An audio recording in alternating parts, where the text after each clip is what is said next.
Hey friends, Ellie here, your favorite financial coach. Thank you so much for joining me today. I welcome you as usual. If you're watching the replay, make sure that you put it in the comments. Um, but yes, today is an excellent topic, and I'm here basically for the education because that's how I could reach the masses, right? So why a will is so important? How to start a will? Um, where to go? Those are things that we're going to tackle today. Having a will for me, and I'm sure for you as well, no matter your age, it's gives me peace of mind because it's not only because of what your belongings. There's other reasons why you have to prepare a will. So we're going to dive straight in. Many people do worry. Who will take care of things when they're no longer here, right? Or who will disperse their belongings? So without a will, which is very important, families sometimes end up in conflict, and we don't want that, right? Let me give you a few reasons why you should have a will, or the importance of having the will. Number one, if you have minor children or grandchildren that you're responsible for, did you know that if you don't have a will in place and have a guardian already specified in writing for your children, that the courts could decide where your children are going? And I don't know about you, but I wanted to make that decision. I wanted to have who I trust the most, or that is more responsible. It's not about money. It's about who will have my same mindset and beliefs that will take care of my children. That's one reason why you should have a will, for the guardianship of your children. Another reason, like I mentioned already, is to prevent conflict in families.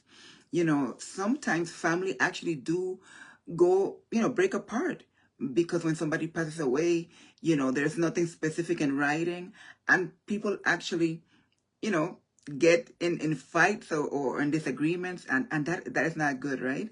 Another reason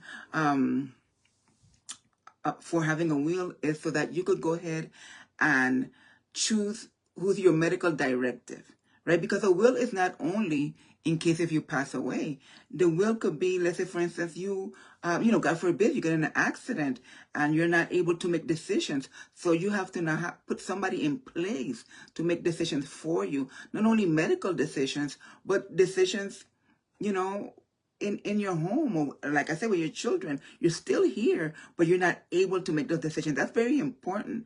I remember years ago I didn't know that, and I was like, oh well, because let's say you don't want to give the pressure to your family or to a family member that to make a decision if you haven't spoken to them. But if you speak to this person and they say, you're going to be the one in charge to do this and this for me, God forbid something happens to me, or if I'm in an accident and I'm laid up for a amount of time, or even if I'm in a coma, that's very important.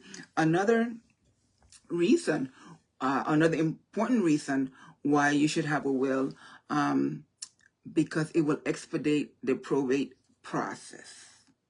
And I'm sure, I remember many years ago, we were renting a house, and a nice house, for many years, and it wasn't really expensive. But the reason for is that it wasn't expensive is because the house was in probate for so many years. And I'm sure you've heard of that situation, and so that means that it's still, it's nor here nor there, no, it doesn't belong to this person or that person. But having a will would expedite that process, and again, will avoid conflicts in the family.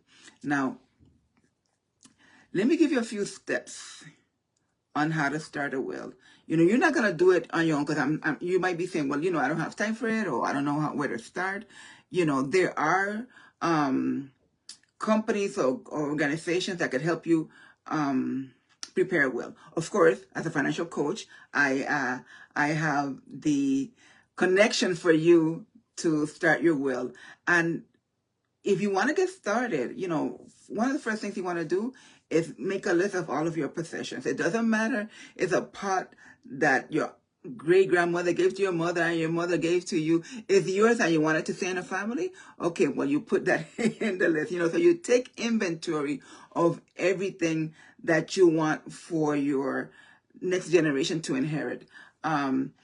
next thing, you will have to choose the key people that will decide and be the executor of, the guardian for the children, medical directive, right? We spoke about that. Number 3, the most important part is that you have to make it, I don't want you just to write it in a piece of paper. You have to make this legal. And that's where I come in. So I want you to definitely, not worry about it. It's not as intense as you think it is, but it's very important. This having a will in place, in my opinion, is showing your family that you love them. Because you're preparing, especially if something happens to you medically and you're still here. You don't want the pressure to go to the wrong person to make those medical decisions because you've already spoken to somebody. That is your medical directive, right? So, that is in a nutshell the importance of a will. There's many other reasons why you should have a will, but in the essence of time, I just wanted to give you those few tips on why you should have a will. Now, for more information, you contact me and we could get the ball rolling. And if you're thinking, well, I ain't got all that money to prepare a will or all of those things that you said, listen, there's a very affordable program that you could, for less than a cup of coffee a day. That's my my favorite expression. A lot of us, I don't do anymore, but a lot of people, before they go to work, the first thing they have to do is stop at the shop to buy a cup of coffee, $6, $7, $8. So if I tell you for less than a cup of coffee a day, and not even gourmet coffee, regular coffee, you could get your will prepared and so many other things that you could do in this program. But mainly, you don't want for your family to get in a situation that they don't know your specific wishes because they were not in writing. And it doesn't matter that you have, like my father would say, 2 pennies to rub, or if you have a mansion or a big estate. Whatever is yours, and you should be the one to make the decisions to go ahead and disperse it as you want to. And I always give the example of my parents, specifically my father. He was on top of that, and a few years ago when he passed away, all my brothers and I have 2 brothers. My brothers and I, he had already told us what he was doing, where the money was, and everything was in writing. So when he passed, it was so seamless. Cars, property, money, bank accounts. It was so seamless because why? And that's one thing that I learned from him, even though other things I didn't pay attention to. You have to prepare, like I mentioned yesterday, you cannot tell the future, but you could prepare for it. So again, for further more information on how to prepare a will and how affordable it is to prepare a will, make sure you contact me, put it in the comments, or send me a message. My business line, 904-420-2211. And thank you again for joining me. And if you know anybody that has asked or wants to know or has little children and they don't, minor children, and they need to prepare themselves, who will be the guardian of the children, make sure you share this video with them. I'll see you tomorrow. Bye for now.